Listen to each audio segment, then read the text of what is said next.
بسم اللہ الرحمن الرحیم۔ السلام علیکم، ویلکم ٹو ماہم کہانی۔ پلیز ناول کو لائک کر دیجئے۔ اگر آپ نے ابھی تک چینل کو سبسکرائب نہیں کیا تو چینل کو سبسکرائب کر دیجئے۔ چلتے ہیں ناول کی طرف۔ خان یوسف سرسری سا مل کر اس کے بعد دوبارہ اسے دیکھنے سے گریز کرتے رہے تھے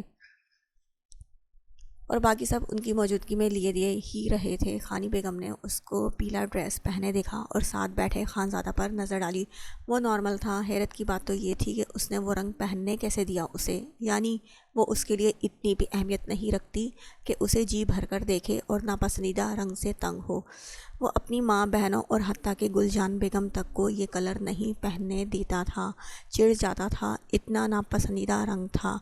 آج اس کے پہلو میں بیٹھی وہ لڑکی جو بظاہر اس کی بیوی بن کر آئی تھی مگر اس قابل نہ تھی کہ ناپسندیدہ رنگ پہننے پر اسے منع کرتا۔ وہ مسکرائیں۔ کیا تم منال کی فرینڈ ہو؟ منال ہاشم کی اچانک خانی بیگم کے پوچھے سوال پر نوالا اس کے حلق میں پھنس گیا تھا۔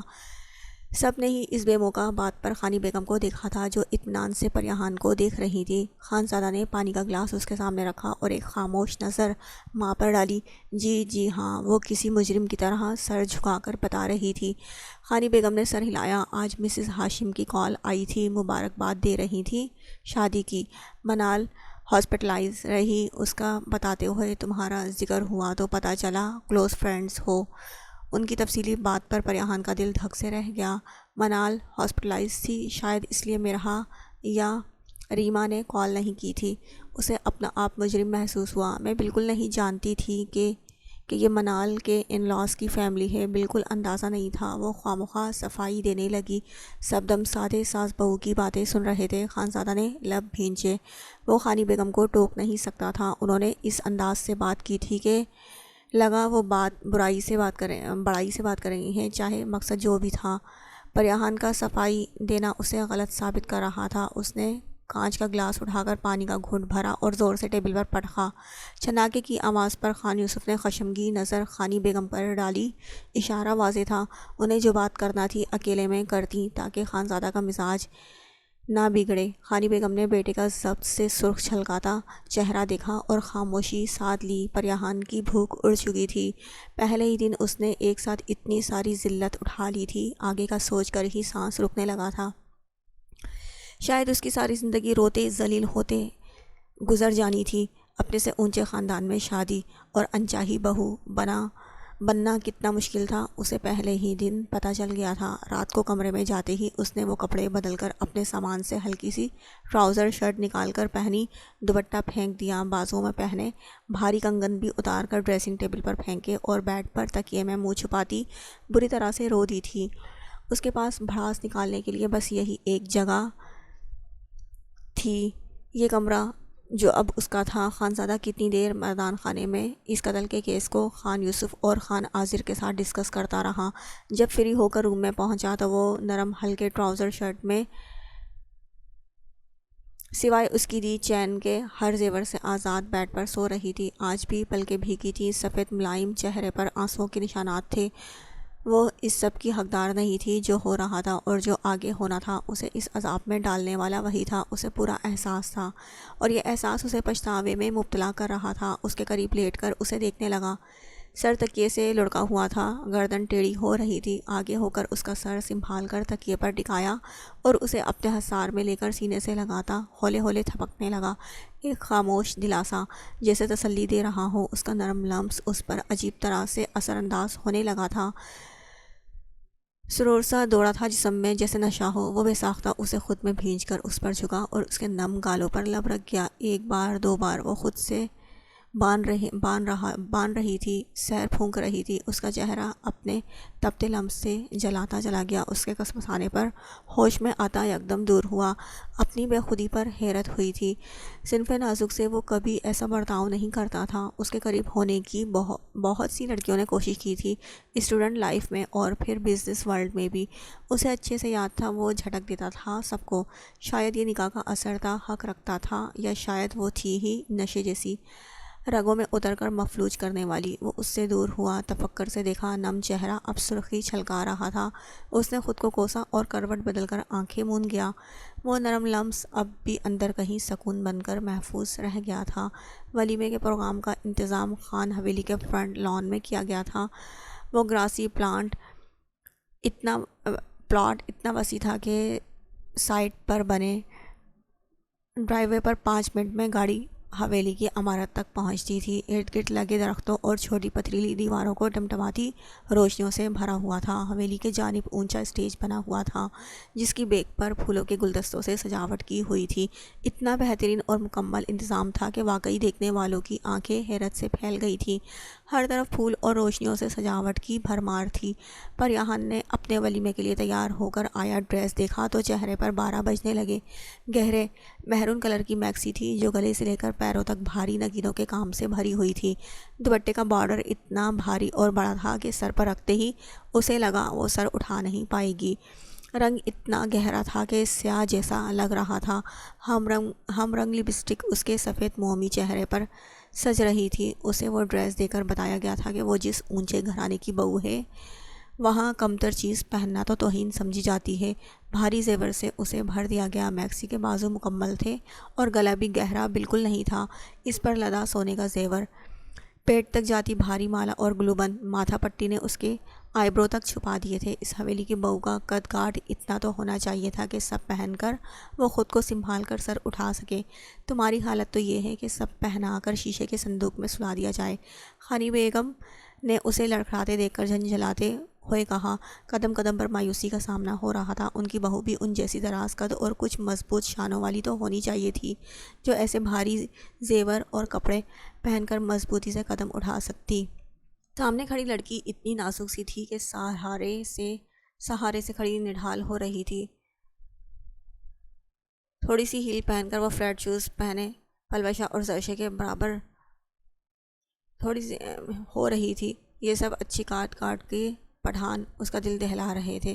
پلوشہ نے آج لوگوں کے لیے موڈ کچھ بہتر کیا ہوا تھا جبکہ زرشے اس کے ساتھ ساتھ تھی۔ اسے حیرت تو تب ہوئی جب گل جان بیگم اسی سفید لباس اور سفید چادر میں حویلی کے اندر کے انتظامات سنبھال رہی تھی۔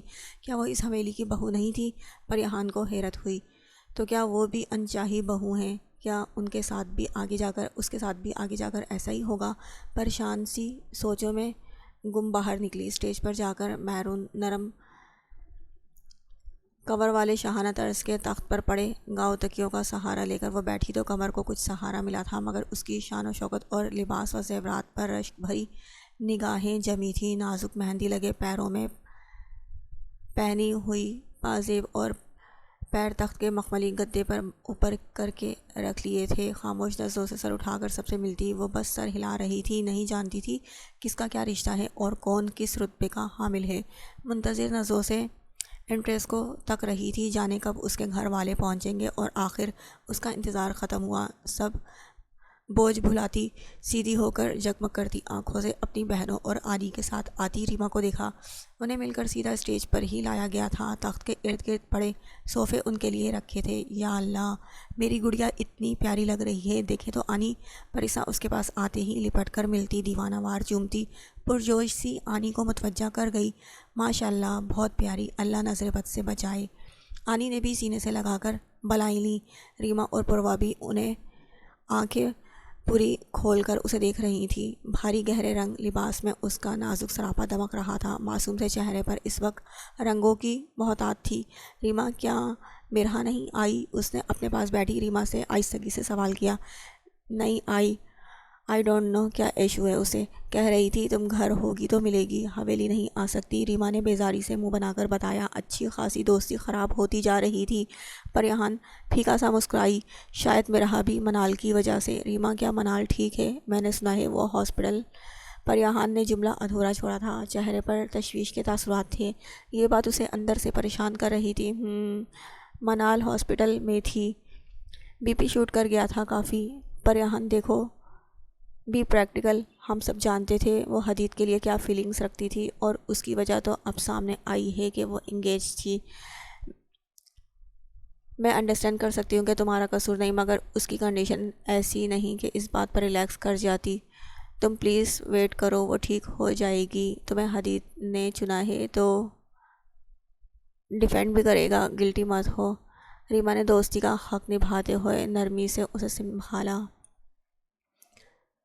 پریہان اداس سی سر ہلانے لگی، بٹ ریما حدید منال سے اٹیچ تھے، منال کے پاس ان کا نمبر تھا، وہ لوگ بات کرتے تھے۔ انہوں نے کیوں اپنی فیانسی کو چھوڑ کر مجھ سے شادی کی؟ میں نہیں جانتی تھی کس سے شادی ہو رہی ہے، وہ تو جانتے ہوں گے نا، پھر کیوں کیا یہ سب؟ اس کے سوالات پر ریما نے چونک کر اسے دیکھا اور سر پکڑ کر بیٹھی۔ پریہان، یہ سوال مجھ سے نہیں اپنے ہسبینڈ سے کرو، اس نے کیوں تم سے شادی کی، کیوں منال کو چھوڑا؟ تمہیں لائف گزارنی ہے تو سب کلیئر کرو اور جو وہ کہیں اس پر یقین رکھنا۔ بائی دی وے، ان صاحب نے رونمائی میں کیا گفٹ دیا تمہیں؟ ریما نے اسے سمجھا کر شرارتی انداز میں پوچھا تو پریہان جھیم کر اپنی گردن پر چمکتی اس نفیس سی چین پر ہاتھ رکھ گئی۔ او واو، اٹس مین موصوف کو ڈیلیکیٹ چیزیں پسند ہیں جیسے تم۔ ریما کی شوخی پر اس کے گالوں پر سرخی پھیل گئی، دل عجیب سے انداز میں دھڑکا تھا۔ کیا ایسا بھی ہو سکتا تھا کہ وہ خانزادہ حدید جیسے شاندار انسان کو پسند آئی ہو؟ ویسے کیا تم جانتی ہو اس دن آئس کریم پارلر میں جب تم بے ہوش ہو گئی تھی تمہیں کون اس کلینک تک لے کر گیا تھا؟ ریما نے اچانک اس کے قریب ہو کر سرگوشی کی، لب مسکرا رہے تھے۔ تم میرے ساتھ تم ہی تھی نا؟ پریہان نے متحیر سوالیہ نظروں سے اسے دیکھا تو وہ نفی میں سر ہلا گئی۔ میں ساتھ تھی، بٹ بہت پینک کر گئی تھی، تمہیں اکیلے کیسے سنبھال سکتی تھی؟ اس وقت خانزادہ حدید نے ہی تمہیں کلینک پہنچایا تھا، تمہارا چیک اپ کروایا، بل پے کیا اور پھر چلا گیا۔ امیزنگ نا؟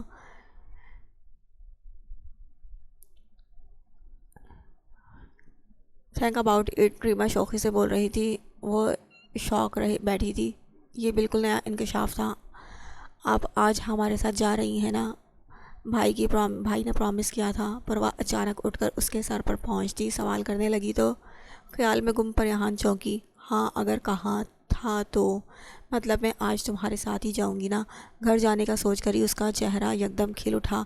پروا بھی مطمئن سی ایک طرف پریسا کے ساتھ بیٹھ کر 3 پیس پہنے کیف سے باتیں کرنے لگی۔ پریہان یہ بات بعد میں اس سے پوچھنے کا سوچ رہی تھی۔ سنو لڑکی، یہ ولیمے پر گھر کون جاتا ہے؟ تمہیں چاہیے پروا کو سمجھاؤ۔ تم خود بھی تیار ہو گئی، کل جانا اپنے ہسبینڈ کے ساتھ۔ مکلاوے کی رسم کا بھی کوئی طریقہ ہوتا ہے، یہ کیا ولیمے پر آئی؟ گھر والوں کے ساتھ ہی منہ اٹھا کر چل پڑو۔ ریما تو آج شاید پوری اس کی ماں بن بیٹھی تھی۔ یہاں کوئی رسم نہیں، اگر انہوں نے پرومس کیا تھا تو پھر جاؤں گی میں، وہ منہ بنا کر بول رہی تھی۔ ریما نے اسے اس کے حال پر چھوڑ دیا۔ وہ گیس سے ملتی ہلکی پھلکی باتیں کرتی، کچھ دیر کے لیے سب الجھنیں پیچھے رکھ گئی تھی۔ فیملی کے ساتھ ہی کھانا کھایا اور بس ایک ہی جوش بھر گیا تھا اندر کہ وہ ان کے ساتھ گھر جا رہی ہے۔ 2 دن میں ہی یہاں حویلی میں اس کا دم گھٹنے لگا تھا۔ رات گئے وہ لوگ فری ہوئے تو خانی بیگم نے خانزادہ کے پیغام پر پریہان کی فیملی کو اندر ڈرائنگ روم میں بٹھوا کر خانزادہ کو بلوایا۔ اب ان کا بیٹا ایسے لوگوں کو امپورٹنس دے گا؟ وہ بد دلی سے اپنے روم میں جا چکی تھی۔ ایک ملازمہ کو چائے بنا کر لانے کا حکم دیا۔ پریہان ابھی تک باہر کے خوشگوار موسم میں زرشے اور پلوشے کے ساتھ ان کی فرینڈز اور کچھ خاندان کی لڑکیوں سے ملتی پہلو بدل رہی تھی۔ اسے گھر جانے کے لیے چینج کر کے تیار ہونا تھا۔ اسے خوف تھا اس بار بھی خانی بیگم اسے روک نہ لے۔ اگر آپ لوگ مائنڈ نہ کریں تو کیا میں اندر چلی جاؤں؟ اس نے نرمی سے اجازت مانگی۔ ویسے ہی سسرال نامی جگہ خوفناک لگتی تھی، پھر یہاں تو کچھ زیادہ سنبھل کر بات کرنا پڑتی تھی۔ او جی آپ تھک گئی ہوں گی، میں ساتھ چلتی ہوں، زرشے نے اس کا تھکن زدہ چہرہ دیکھ کر جلدی سے کہا۔ پلوشا ایک نظر پریہان کو دیکھ کر سر ہلا گئی۔ بڑوں کو چاہے وہ پسند آئی ہو یا نہیں، مگر آج کی تقریب میں موجود لڑکیوں کو بہت پیاری لگی تھی۔ وہ سب لڑکیاں تھیں جنہیں نازک سی پریہان منال جیسی کسی بھی دراز قد لڑکی کی نسبت زیادہ اٹریکٹ کر رہی تھی۔ خانزادہ حدید جیسے وجی ڈیشنگ لڑکے کے ساتھ پریہان کا گڑیا جیسا وجود ان کو کافی رومانٹک کپل لگا تھا۔ نہیں، آپ انجوائے کریں، میں چلی جاؤں گی۔ وہ زرشے کو مزید اپنے ساتھ مصروف نہیں کرنا چاہتی تھی، تبھی نرمی سے بولتی خود اٹھی، سہج کر قدم اٹھاتی بمشکل اپنا ڈریس سنبھل کر سیڑھیوں کے پاس پہنچی اور گہرا سانس بھر کر اوپر تک جاتی لمبی سیڑھیوں کو دیکھا۔ اگر وہ اوپر جاتے ہوئے گر گئی تو یہاں وہاں دیکھا کوئی موجود نہ تھا، سب بیزی تھے یا ریسٹ کر رہے تھے۔ وہ ایک اسٹیپ پر بیٹھ کر اپنے پاؤں ہائی ہیلز سے آزاد کر کے جوتے ہاتھ میں لے کر اٹھی تو نیا مسئلہ درپیش تھا۔ لمبی میکسی پیروں میں آ رہی تھی۔ روحان سی ہو کر سینڈلز ایک طرف زمین پر رکھے اور جھک کر میکسی کا بھاری گھیرا ہاتھوں میں سنبھال کر تھوڑا اوپر کیا اور سکون کا سانس لیا۔ کچھ فاصلے پر سفید بڑے پلر کے ساتھ کھڑے خانزادہ نے یہ ساری حرکات ملاحظہ کی اور نفی میں سر ہلا کر مسکراہٹ دبائی۔ کیا چیز تھی وہ؟ یعنی بس سیڑھی چڑھنا ہی مسئلہ کشمیر تھا اس کے لیے۔ اگر ہیلپ چاہیے تو میں روم میں جا رہا تھا، اچانک پیچھے آ کر بولا تو پریہان جھٹکا کھا کر لڑکھڑائی اور ریلنگ کو تھام کر سنبھلی۔ نہیں، میں اتنی ہیلپ لیس نہیں ہوں جتنا آپ سب نے مجھے سمجھ لیا ہے۔ آپ کو کیا لگتا ہے بھاری ڈریسز پہن کر میں معذور ہو گئی ہوں؟ سنبھال کر ناک چڑھاتے ہوئے اس نے طنزیہ لہجے میں کہا۔ گھیرا ہاتھوں سے نکل کر پھر سے فرش پر پھیل چکا تھا۔ پہلے اسٹیپ پر سینڈلز الٹے سیدھے پڑے تھے، بھاری دوپٹے کی وجہ سے گردن جھک رہی تھی، مگر خانزادہ کے سامنے وہ کانفیڈنس شو کر رہی تھی۔ ایسا لگنے کی ضرورت نہیں، ہم سب کو نظر آتا ہے، وہ ابرو چڑھا کر جتاتے ہوئے بولا۔ آگے بڑھ کر زمین سے سینڈلز اٹھا کر اسے پکڑائی اور اسے مزید بولنے کا موقع دیے بنا باہوں میں سمیٹ کر اوپر اٹھا لیا۔ یہ کیا کر رہے ہیں آپ؟ چھوڑیں مجھے، نیچے اتاریں۔ وہ بھوکلا کر یہاں وہاں دیکھتی دبی دبی آواز میں بولی۔ وہ خاموشی سے سیڑھیاں چڑھتا گیا۔ اوپر روم میں جا کر اسے ایک صوفے پر بٹھا دیا۔ پریہان کا چہرہ خفت سے سرخ ہو رہا تھا۔ جھجک کر چور نظروں سے اسے دیکھا۔ سیاہ کرتا شلوار پہنے وہ سرخ و سفید رنگت کا حامل دراز قد خانزادہ بلا کا پرکشش اور ہینڈسم لگ رہا تھا۔ پریہان کو اب بھی یقین نہیں آ رہا تھا اس جیسا شاندار انسان پریہان جیسی عام لڑکی کو کیسے مل گیا۔ مجھے پرمیشن چاہیے گھر جانے کی، آنی لوگوں کے ساتھ۔ وہ اپنا نائٹ ڈریس لے کر ابھی واش روم کی طرف بڑھا تھا کہ وہ جلدی سے بولی۔ وہ رک کر پلٹا اور اسے دیکھنے لگا، نظر جھکائے بھاری زیور سے الجھ رہی تھی۔ تم تو کافی بدتہذیب مہمان ہو مسز پریہان۔ اس کے جملے پر پریہان نے جھٹکے سے سر اٹھا کر حیرت سے منہ کھولے اسے دیکھا۔ کافی رات ہو گئی ہے، تمہیں چاہیے تھا ان کو روکتی کہ صبح جائیں، تم خود تیار ہو گئی۔ تمہاری آنی پیشنٹ ہے اور سسٹر کے چھوٹے چھوٹے 2 بچے ہیں، جانتی ہو نا کتنا فاصلہ ہے یہاں سے شہر تک کا۔ وہ اسے احساس دلا رہا تھا یا شرم ایسے دلا رہا تھا جیسے اس گھر میں اس کی مرضی چلتی ہو۔ میں اپنی مرضی سے یہاں کیسے ان کو روک سکتی ہوں؟ اگر کسی کو برا لگتا تو؟ وہ شرمندگی سے ہکلا کر بولی۔ وہ سرد آہ بھر کر رہ گیا تھا۔ یہ تمہارا گھر ہے، اپنے گیسٹ کو خود سنبھالنا ہوگا، یہاں کوئی برا نہیں مانے گا۔ اپنی جگہ پہچان لو۔ ان کے لیے میں نے گیسٹ روم سیٹ کروا دیا ہے، وہ ریسٹ کر رہے ہیں، صبح جا سکتی ہو ان کے ساتھ۔ وہ سنجیدگی سے بول کر پلٹا، واش روم میں چلا گیا۔ پریہان اپنی غلطی مان کر شرمندگی سے سر نفی میں ہلاتی زیور اتار کر پنس سے سر کے ساتھ جڑا دوپٹہ اتارنے لگی۔ پیروں سے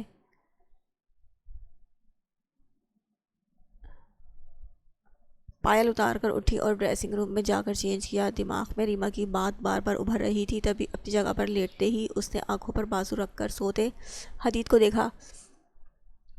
کیا آپ پہلے سے جانتے تھے میری شادی ٹوٹ چکی ہے؟ ہاسپٹل میں آنی کے بتانے سے پہلے پریہان کی آہستگی سے پوچھے سوال پر اس نے بازو ہٹا کر نیلگو روشنی میں اس کا چہرہ دیکھا، مگر چپ رہا۔ ریما نے بتایا اس دن آئس کریم پارلر میں جب میں بے ہوش ہوئی تو آپ وہیں تھے، تو کیا آپ؟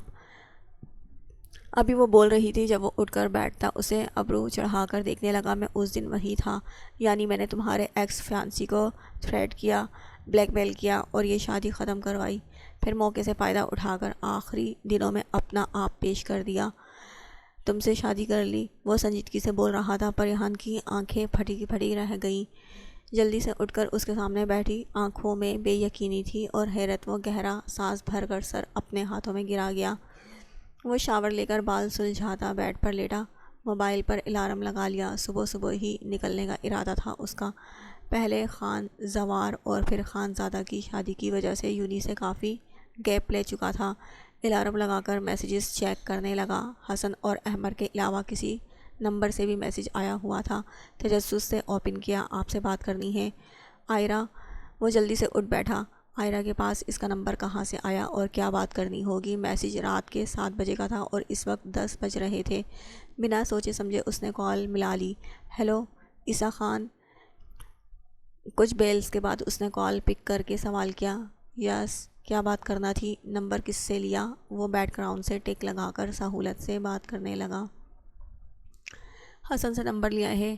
آپ کے بابا کا پتہ چلا وہ ہاسپٹل میں تھے اور کافی سیریس کنڈیشن تھی۔ کیا ہوا ان کو؟ کیا اب وہ ٹھیک ہیں؟ وہ پریشان لہجے میں سوال کر رہی تھی۔ اس کی فکر بھانپ کر عیسیٰ مسکرایا۔ ہی از فائن، گھر میں ہیں، اسٹیبل ہیں۔ بڑے بھائی کی شادی تھی، اس وجہ سے گھر آیا ہوا ہوں۔ وہ جانتا تھا اس کے اتنے دن سے غائب ہونے پر وہ فکر مند ہے، تبھی تفصیل سے آگاہ کیا۔ اور کانگریچولیشن، مجھے آج صبح حسن اور احمد کی باتوں سے آپ کے بابا کی کنڈیشن کا پتہ چلا تو میں نے نمبر لے لیا، سوچا آپ سے خیریت پوچھ لوں۔ وہ بار بار وضاحت دے رہی تھی۔ عیسیٰ جیسے سرپھرے کا کچھ پتہ بھی نہیں تھا کب بگڑ جائے۔